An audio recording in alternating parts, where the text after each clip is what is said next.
Sofit. So there's two kafs.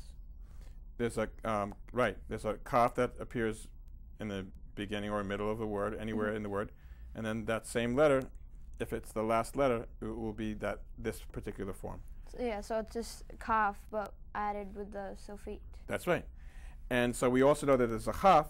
So just to make it simple, a chaf is the same thing. It's the same form without the dot, and the same form without the dot. So that would be chaf and chaf sofit. Okay. Okay, so it's actually only 26 letters, but 32 forms. So this is what I mean by a form. These are like the same letter, but two different forms. So we pick up 4 of them right there. Gotcha. All right. That's interesting. Yeah, and it's interesting. It is. Should I write this out? This would be chaf and chaf sofit. Okay, we're getting there. Okay, now you see it. Now you don't. Let's keep moving along. Okay, then we have a very curious looking letter, and that's called the lamed, and it looks like a llama, if you've ever seen a llama. Kind of does. Yeah, that kind of weird neck. Maybe like the back or the other of a side llama. of Texas. It kind of looks like the other There side. you go. One side of Texas. I don't know how that's going to help you with lamed. It's sort of like, remember the Alamo. Right. Okay, you got it?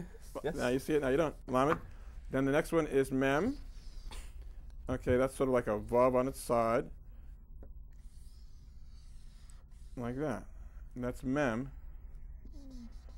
And I don't know what story I could tell you about it, but that is mem. So if you come up with something, man, let me know. All right? It's like a man leaning against a wall or something. Okay, mem. Mem is one of those letters that has a special sofit form, but unlike the other ones, it doesn't schlep down to the bottom, and it's just simply a square that's on the same level. Okay? And this is mem sofit. Are you with me, guys? I think so, so far. Okay, so that's a mem sofit, the Yeah, box this one? is a mem, and this is a mem sofit, so they're the same letter, the M sound, but if a word ends with the mem, like Yerushalayim. So it's similar to like kaf and kaf sofit. It has two different... It has two characters, right? But just added with the sofit. Yes. That is exactly right, Jeffrey. Exactly right. Okay, so now we got those. Okay, then we have nun. Okay, now on our telephones now, you know that a lot of telephones have the numbers right on the answering piece. It has the numbers. Okay, so that's our nun. And I heard that, is there a sofit to that one too? There is.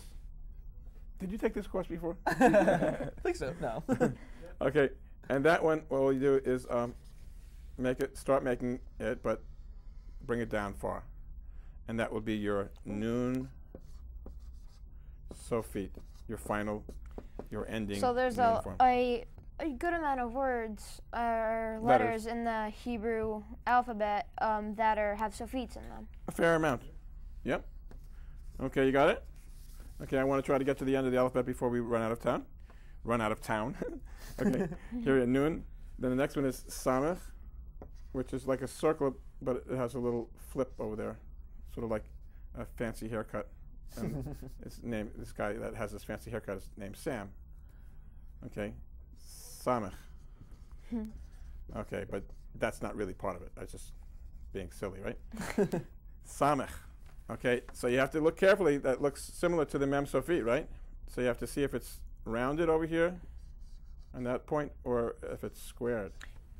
I just have one quick question. Is Yes, there sir. going to be a samech sofit in this or no? No. No? All right. Thank God, right? Okay, samech. Next one is ayin, which is kind of cool. Ayin means eyes in Hebrew.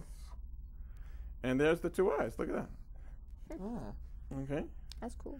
That's ayin. Ayin is eye. Okay, So it's one of the silent letters also. And it kind of looks like a fancy Y with a couple little squigglies added to it. And a lot of people, when they're learning how to read Hebrew, read it as a Y, but it's actually a silent letter. The other silent letter is the Aleph, the very first letter that we learned. Okay, ayin.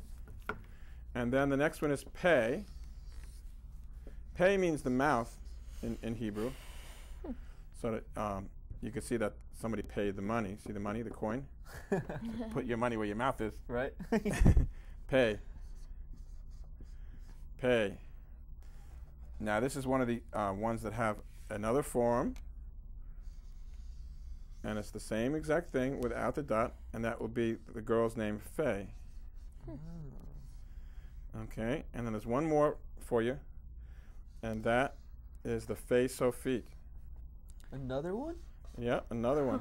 This is your lucky day. And that's Faye Sophie. So it's kind of like a male and a female. Like there's like a Pay and a Faye. Yeah. Pay, Faye, and Faye Sophie. Right. And there's no Pay Sophie. Oh, yeah, I didn't notice that. So there's no letters in modern Hebrew that end, or there's no words, I should say, that end with the letter P. So there's no Philip, you know. So you're never going to find a dot in the middle of a Faye Sophie? Never. Never? Never. Then it would be a Pay Sophie. And we don't have that. Gotcha. Okay. Good. Almost done. Then we have Tsadi. Okay, Tsadi looks like that. You know, every type is a little different than others, but that's basically what a Tsadi looks like. Tsadi. And that's an interesting sound. Think of the New York Mets, my favorite baseball team. The Mets, right? But we don't usually begin words with that sound. But here we do. In Hebrew, we end it's words. Kind of like we begin words. Seems like it's a sharper S. Yeah, it's like TZ.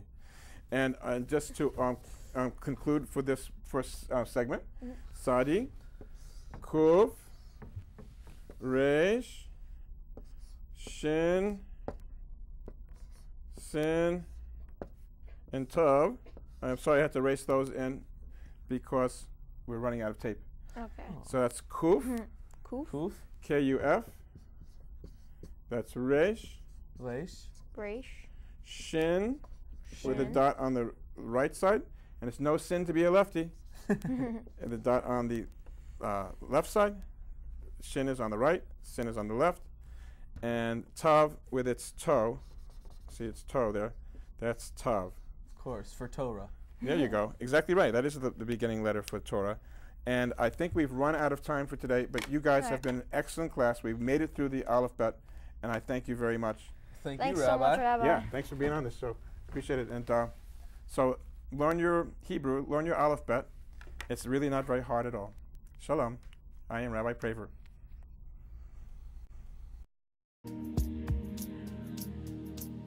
There is a word that can take us higher. There is a word that can soothe our soul, heal our hearts and fill all desires. It's a word that can make us whole. Shalom.